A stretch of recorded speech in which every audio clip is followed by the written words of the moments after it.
situations. Bertrand, we appreciate your challenge to try to do your analysis with what you consider to be the 4 fundamental effects in this. And I think I go back to your point, and again to Fred's, is that is there a reason why you did not use more of the variables that we are often exposed to on a drilling rig? Yeah, I think we have to, because of we have a lot of automation has also to do with cases, with case matching, with data mining and others. So we have to mine 40 years of history, and on the 40 years of history, the common denominator, and not that, by the way, but I would let's say the most hopeful common denominator are those 4 curves. So I take them as a common denominator. We need to be able to manage them, and then we grow from there, because we have 40 years of the history of the oil industry, which is in those 4 curves. So we got to get that straight, and our challenge, of course, is to use all the other channels, to use all the other knowledge, and I would go farther. I would say to use not only stochastic approaches but physical approaches in order to build a more coherent picture. So I'm with you guys. I mean, I hope the next presentation will be how do we use, other channels, subsurface channels, in order to do a better job. This is an easy job. I mean, that gets much tougher than that. So that looks pretty good, but I can show you some that don't look good, and we'll have to learn how to make to make them look good. Yeah, Bertrand, John Thorogood, very interesting presentation. Going back a couple of questions, I suppose interpreting in the aerospace side what is going on in an aeroplane against what you've done is probably working out from a black box flight recorder what the aeroplane was doing from a very restricted number of channels on the flight recorder. Now, my question then is, in 4 minutes and 23 seconds, 3 crew members with 20,000 hours of flying experience couldn't work out what was happening in an automated Airbus before it hit the South Atlantic. And I'm just wondering, when you get a lot of channels and some of the channels start being erroneous, how robust do you think your systems are going to be when you start adding a lot more data into it? As I say, I'm curious and I'm encouraged by what you're doing, but I see that where you look at the really complicated examples in aerospace, we may be setting ourselves up for some very major challenges. I've looked in depth into the Airbus situation, because I asked myself exactly the same questions. Okay. If I would, so I have to be very careful about what I'm saying here.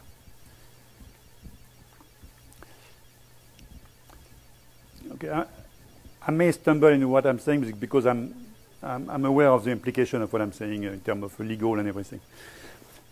Is that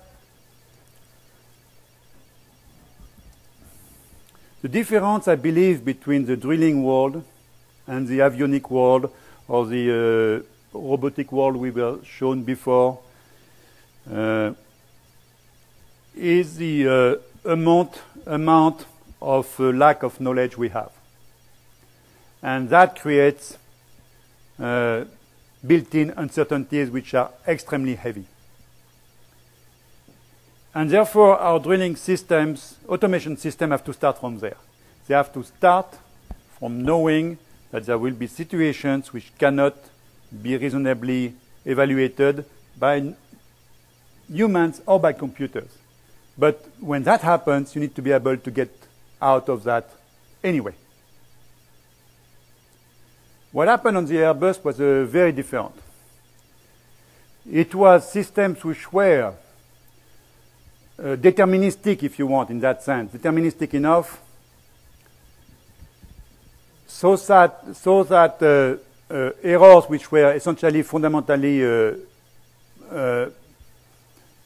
misevaluation by the programmers and their chief or teams, that converted into catastrophe later on.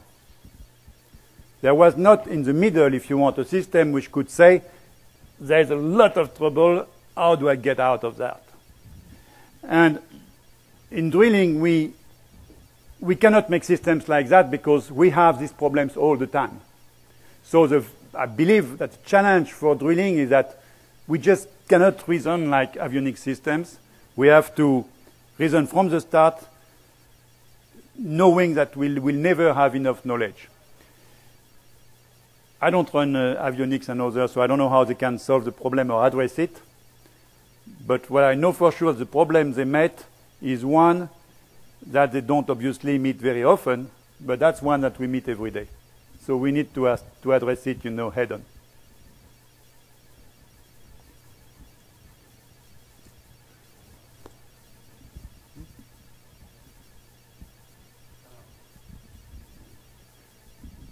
It's Nils Lannert again. Is this one on? Yeah. I think 40 years, I've been 40 years in the oil field, and I think we have done a lot in 40 years. My first experience was having a BOP dropping down on the side of me got me alert, so I'm always alert. But there's happened a lot of automation of drilling equipment, and also the drilling itself is being automated. We do not swab in the well. The driller is not allowed to go as fast as he can because he has to look at the well pressure and all this. We have done a lot. So we need to read some other papers. I mean, I've read all the papers, particularly out of Norway on the subject.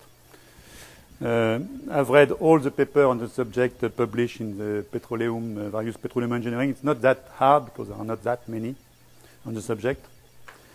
I have also read all the papers on the periphery of it, particularly the work done in Norway, which is very interesting.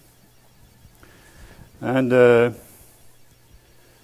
I also were privy to look at the systems which had been implemented in that domain.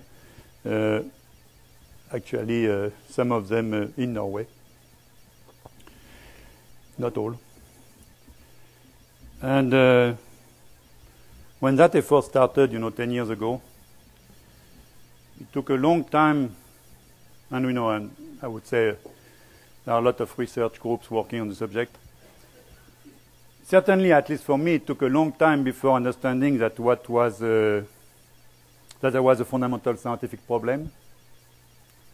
That the difficulty we were finding in all these experiments and works around this domain were not due by our inability to apply technology, but our inability to understand the fundamental of the science.